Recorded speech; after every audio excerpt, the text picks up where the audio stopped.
You may have heard that the Buddha said that life is suffering. This is one of the typical interpretations of Buddhist sayings, one of the ones that you may find from time to time. But is it really accurate? This is something we're going to look at today.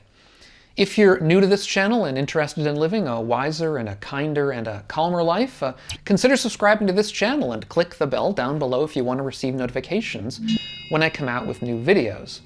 And also, don't forget that I have a new book out. I will leave a link to it down below, a book describing a path that all of us can take in early Buddhism, a path that's not well known, but described in one very important early Buddhist poem.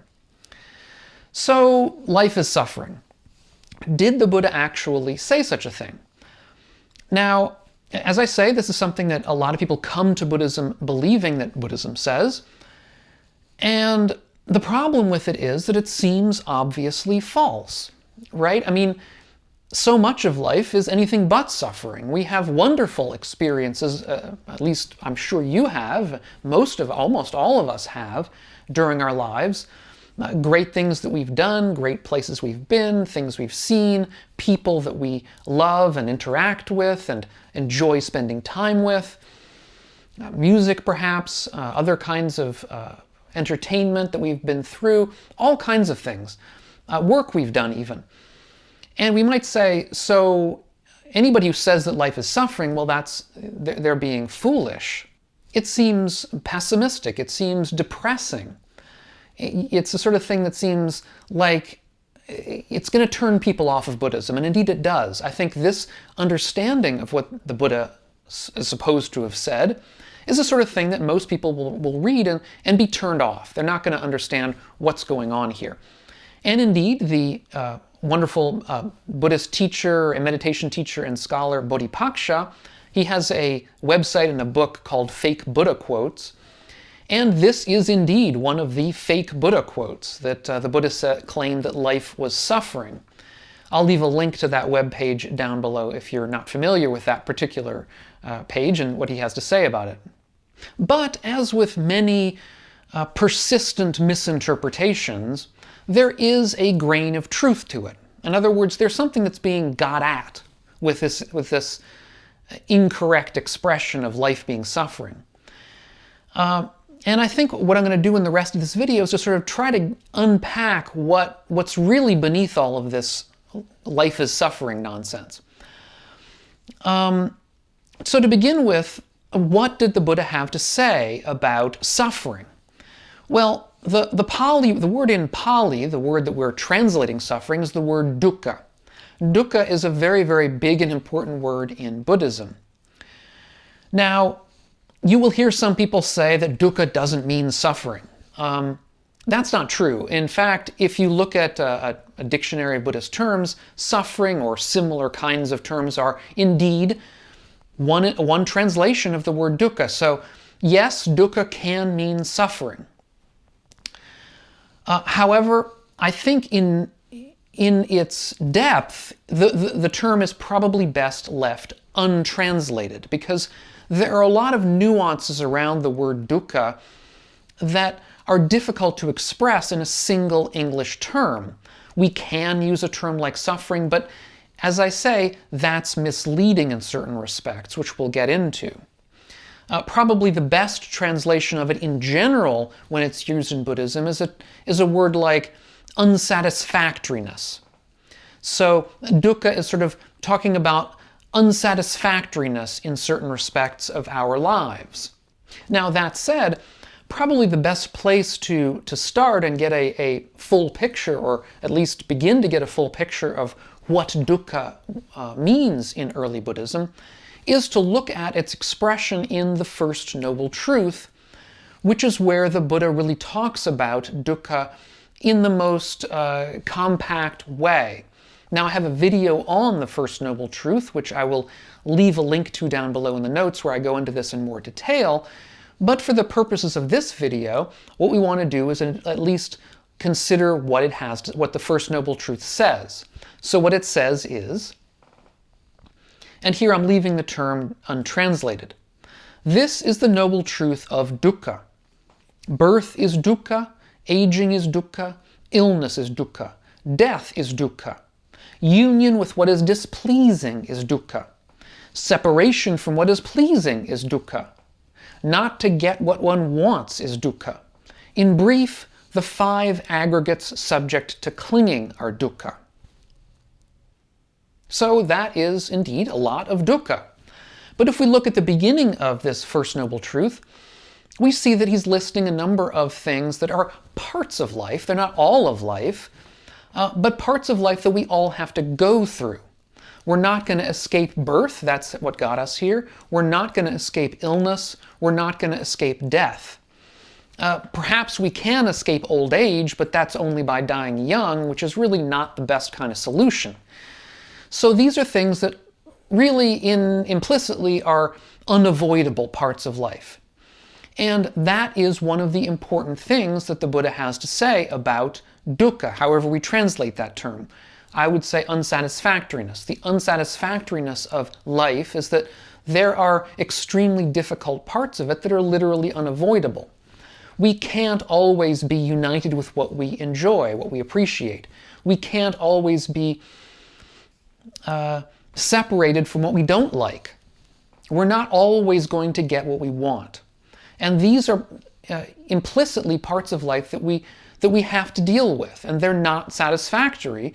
They're ways that make us unhappy, make us sad, indeed provide suffering for us. The most interesting part, I think, of the First Noble Truth, however, is that last bit, where he says, in brief, the 5 aggregates subject to clinging are dukkha. Now, what does that mean? Well, these are using technical terminology. I've done a video also in the past about the 5 aggregates. I'll leave a link to that video down below in the notes, in case you want to know more about these 5 aggregates. But basically, they can be understood in various ways. One way to understand the 5 aggregates is that it's a way of cutting up our experience into 5 different types. Or we can understand it as ways of cutting up our apparent self, or the person, into 5 different categories. One of those is the body, is form, which is physical form of our bodies. And then there are 4 categories involving the mind. So there's a feeling, that is to say pleasant and painful feelings, perception, volitions, our will, and consciousness being the last.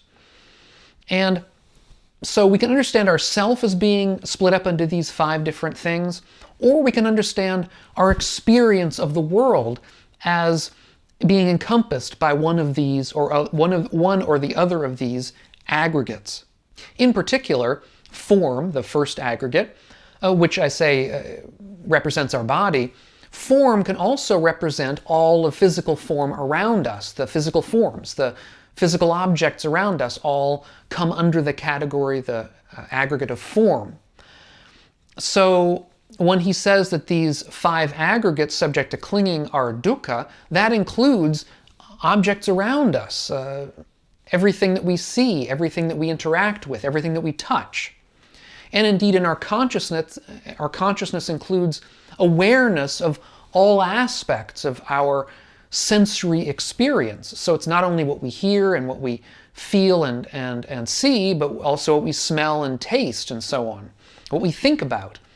All of these things are things that come up when we talk about the aggregates. They're our experience understood in its completeness.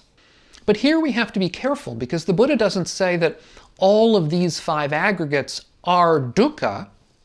Instead, he says all of these 5 aggregates subject to clinging are dukkha. And that is actually a very big and important difference.